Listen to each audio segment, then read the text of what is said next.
Hello बच्चों, चलिए प्रश्न देखते हैं। प्रश्न निम्नलिखित प्रत्येक के लिए दिए गए शीर्षों वाले त्रिभुजों का क्षेत्रफल ज्ञात कीजिए। पहला शीर्ष हमें दिया गया 1 0, दूसरा 6 0, तीसरा शीर्ष दिया गया 4 3।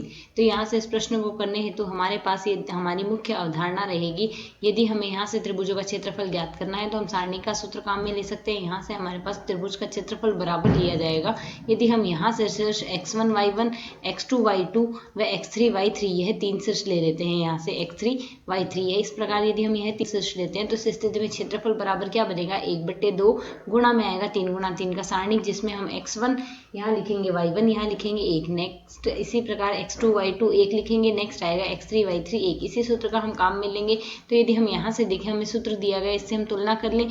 यहाँ से हमें शीर्ष दिए गए हैं 1 0, दूसरा दिया गया 6 0 और तीसरा शीर्ष हमें दिया गया 4 3। तो यदि हम यहाँ से क्षेत्रफल निकालें तो क्षेत्रफल त्रिभुज का बराबर हमारे पास क्या बनेगा, 1/2 गुणा में आ जाएगा हमारे पास 3 गुणा 3 शीर्ष लिख लेंगे, अर्थात 1 0 यहाँ से 1 लिख देंगे।